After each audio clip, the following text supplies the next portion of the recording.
Okay, so I'm sat here with Esther Veldstra, who is the HMB Communications Officer. Thank you very much for coming and sitting with us today, Esther. First of all, how have you been so far today?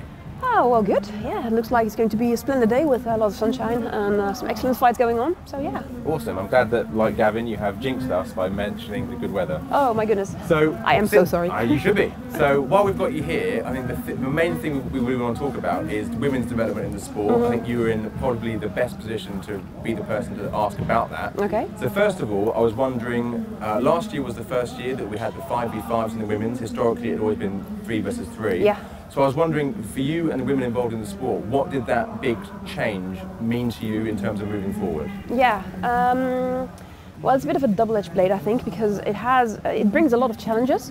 A lot of countries don't have enough fighting bullhead women to fill a 5v5 team yet. There's a tremendous growth going on in the sport, but you see that a lot of teams can fill up a 3v3 team, but not a 5v5 team. However, historically the 3v3 usually tends to become like 3 duels, and whoever wins his duel or her duel first basically determines the outcome of the game.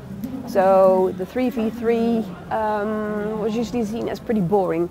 And what I noticed is that even when the men fight 3v3, it's a bit of a boring game to watch. So this is not exclusively for women. So with bringing it to the 5v5, I think we get a higher level of entertainment, much more value for the audience. Yeah. And it's also more pleasant to fight because the 5v5 allows for things like tactics, like different roles in the team. Yeah. In a 3v3, if you're not really good in wrestling, then you're basically out. You can't really manage in 3v3. But if in 5v5 you can become like a runner, you can become a blocker or anything, you can really focus on your role and play to the best of your ability. Yeah, I think I agree with that 100%. Yeah. Equally, so last year for the 5v5s, they were allowed to be mixed teams, whereas this year the women's 5v5 is national teams only. Yeah. What do you think that change will mean for this year's women's competition? What we saw is that a lot of teams couldn't really fill up a team. For this year, I think a number of 3 mercenaries is allowed for a team. I think next year will be even less until there's no mercenaries, or next Battle of the Nations. There will be even less mercenaries allowed until there is no mercenaries allowed anymore. We have pure national teams. I think this will help develop the sport further because what we wanted as women was like equality, the same things as the men, the same game. We're in it for this game. We're not in it for special rules or special prizes. We're in it for this game. So with everything that comes with it. Brilliant. Yeah. And then this year, another first for women in the sport, is the first year there's the women's all versus all mass melee category.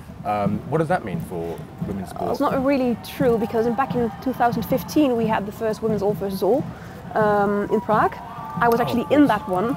That was one of the best experiences in my life because it was actually one of my first bullets.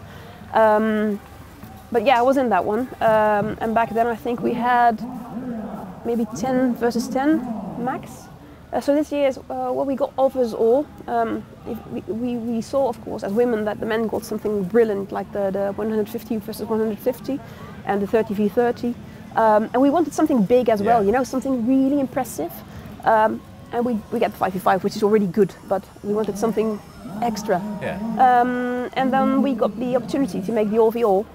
But we also see that historically, an all versus all is a bit like, yeah, you either show up or you don't, and we don't, it's fine. But we wanted a bit more than that. We wanted some commitment by the women, so we actually actively approached the women fighters to join us in the all v all. And I think we have about 80 people signed up for now. So it could be a 40 versus 40. If everyone shows up and no one drops out because of injury and stuff, then yes, we could look at what's probably the biggest women's battle in history. Yeah, I think that'd be amazing to watch, especially for me as a commentator. Yeah, of course. I really look forward to that, being able to commentate on any fight that size is always phenomenal to watch. Absolutely. Because as you said, the bigger the fight, the more roles, the more tactics come into it, the more maneuverability, potential that teams and fighters have. So it'd be really interesting in that to see how teams approach it. And that do they operate as like a lance of 5 to 8 fighters, sort of operating as like their own unit within the larger being, or does it break down into more of like a mass melee? Yeah, of course. I think that'd be really interesting to watch. Yeah, we're really looking forward to doing it and watching it, of course. We actually had a little bit of special thing made for it because officially the all versus all isn't a fighting category, but we wanted to make something special to commemorate this event. Yeah. So with the help of the Pometonites, we got a special medal made for the winning team. So fantastic. Yes, it's really, really pretty. So I'd like to really thank them for the sponsorship. So we get something for the winning team that really, reminds them of this battle, this amazing thing that this historic moment. Yeah, of course. As you said, it's going to be it should be the biggest in history for women in the sport. And even if 25% drops out and we get a 30 versus 30, then it's still a hell of a battle. Yeah, I look forward to it. So other than that, which I'm getting the impression that you're really looking forward to. Absolutely. Is there any other of the categories over the next few days that you're really excited about? Well, of course, my own duels, but of course, I'm really, really looking forward to seeing the women's 5v5. I really hope that it's going to be some high-level fighting this year. Last year we were testing the waters, and this year, well, maybe we can step it up a notch. I look forward to seeing it. Absolutely.